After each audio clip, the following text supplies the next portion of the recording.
Hey everyone, my name is Alyssa Westner, and this is my ethics research paper final presentation.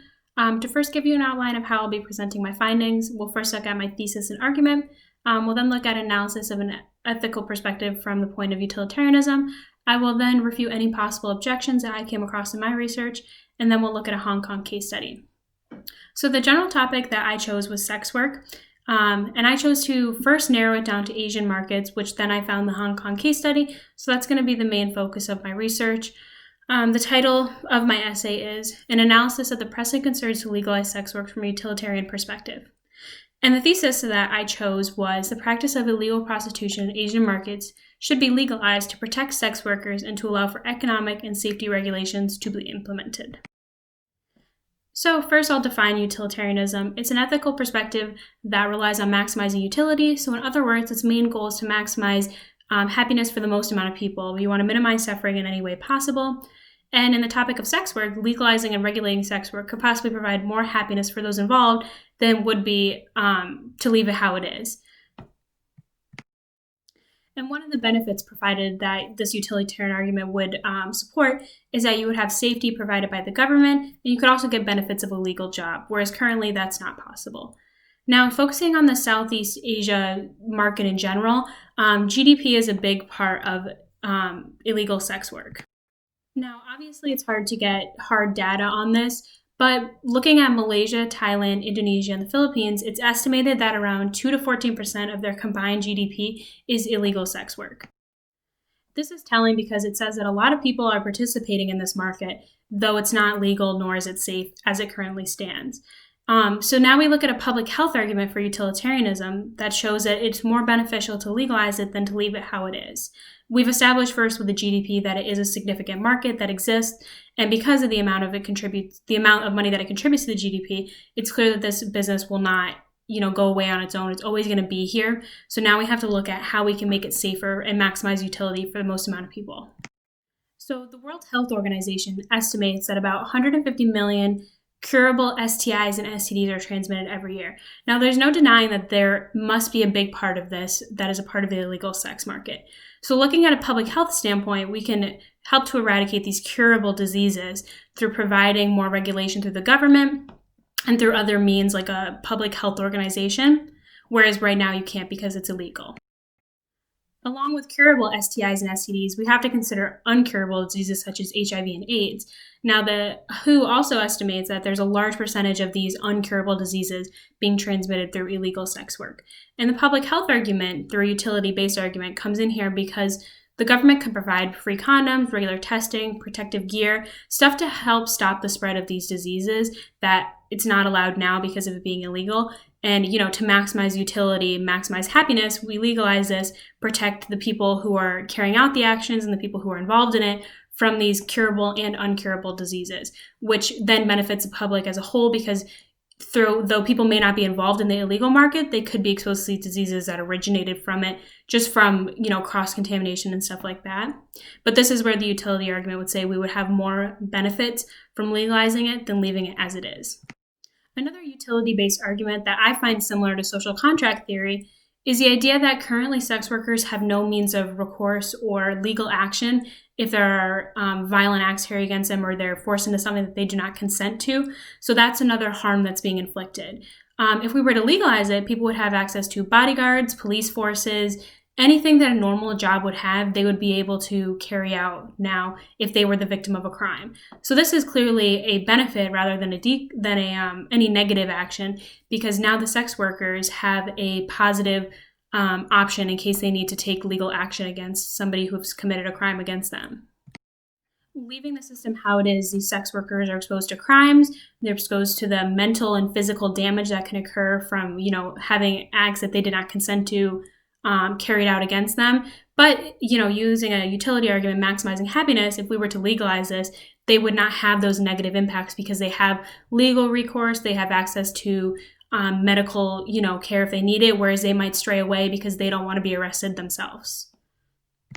And I find this similar to the social contract theory because now there's an unspoken agreement between clients and the workers where they know that if they do anything that is not allowed, that they can have legal action carried out against them, whereas leaving the system how it is, they wouldn't have that legal recourse. Now, looking at refuting possible objections, one of the first objections that I think most people think of is moral objections to, I don't want to have sex work legalized. That doesn't align with my morals, my religion, my beliefs, anything like that. And the clear and simple answer to that is separation of church and state. There is no reason that one person can't use their body for what they choose. There's no reason why one person can control another person's body in that sense. So I believe that moral objections are just simply not an issue here because there's more harm being done in the current state than if it were to be legalized. I believe that the harm against sex workers is a much more physical and damaging harm than perhaps the moral discomfort somebody might feel if they did not agree with this practice. Therefore, I believe that is a moot objection. Another objection could be the possible increase of human trafficking. And again, I think that the utility-based argument here shows that this would actually decrease. I think that under the current system, there's a greater possibility of human trafficking and of people being forced into actions that they're not comfortable with because of that fear of going to law enforcement and being arrested themselves. If we look at, maximizing utility, these people would now have the option to go to police, to go to the authorities when they feel that their lives are in danger, when they feel like they might be trafficked or somebody they know might be trafficked, whereas before they can't even report that with the fear of themselves getting arrested. So I believe that this objection human trafficking would actually decrease with the legalization of this market because now you can have, regulation and law enforcement involved. Another possible objection is the abuse of disadvantaged or, economically disadvantaged people. And I think that there's no denying that people who are in dire situations will turn to sex work. And I think that the important part here is that we have to legalize it to protect these people more. There's no need to encourage people to join this industry, if it's not something they want. But if we don't legalize it, then these people are, experiencing harm physically and emotionally without, law enforcement, without the option to go to therapists because they don't have benefits that a regular job would. But if we legalize it, they have the option for recourse. They have the option for, mental help without the fear of them being arrested themselves. It just puts more social boundaries, social protections in place for these people rather than beating them down even more in an illegal system that's harming them. Whereas if we have a legal system, they can hopefully get on their feet and get to different employment routes than if we leave it how it is. Now we can look at the Hong Kong case study. So Hong Kong had legalized prostitution in the early 1800s. It was fully legal, all forms of it. However, in 1932, they decided to roll back all of these protections and make it illegal again because of fears of immoral earnings. It seemed like a shift in culture. However, now Hong Kong has semi-legalized sex work. They allow sex workers to register as independent contractors and they can perform, their business in their room. But the issue with this is that if there's more than one sex worker in one house, one apartment, anything, it's deemed a brothel and they can all be arrested. They're also not allowed to have bodyguards or any type of protection because then it's labeled as a brothel and they're all arrested and shut down.